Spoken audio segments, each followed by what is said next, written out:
अभी बहुत जल पानी बहुत जल पानी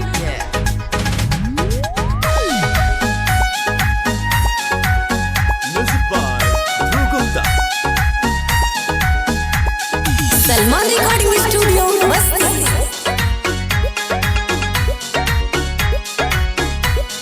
बारू न जाना लइका हो गइलू तू से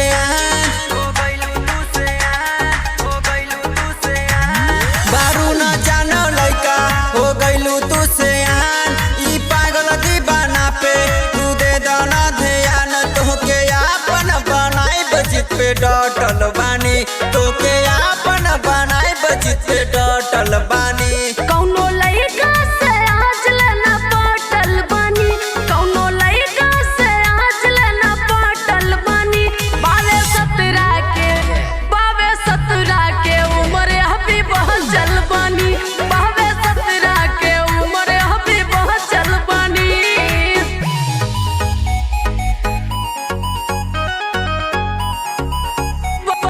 बहुत जल बानी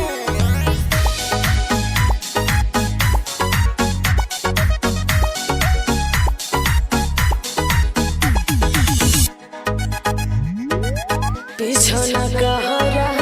भाई से डहरा जानी ता मर दे गोली हो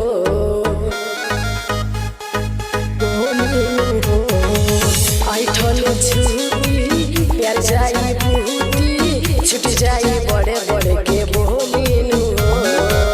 काहे के इतना तू भाव खालू हो करिले पीछा जब कहीं जालू हो लागे बिजली के तार में सटल बानी लागे बिजली के तार में सटल बानी कौनो लइका से आज लेना पटल बानी कौनो लइका से आज लेना पटल बानी बावे 17 के उम्र अभी बहुत जल बानी बावे 17 के उम्र अभी बहुत जल बानी अभी बहुत जल बानी बहुत जल बानी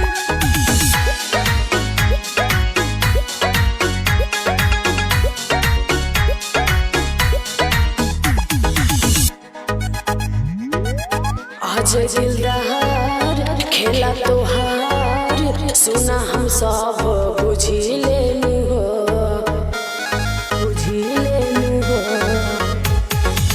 नीतीश प्रेमी कहरा ना कहनी रुचि से बड़े बड़े के बोली हो सलमान दीवाना तो से सच कहेला सुनी के बात तो रोज रहेला नवरात भर तोहर हमारा टलवानी नवरात भर हम तोहर टलवानी कौनो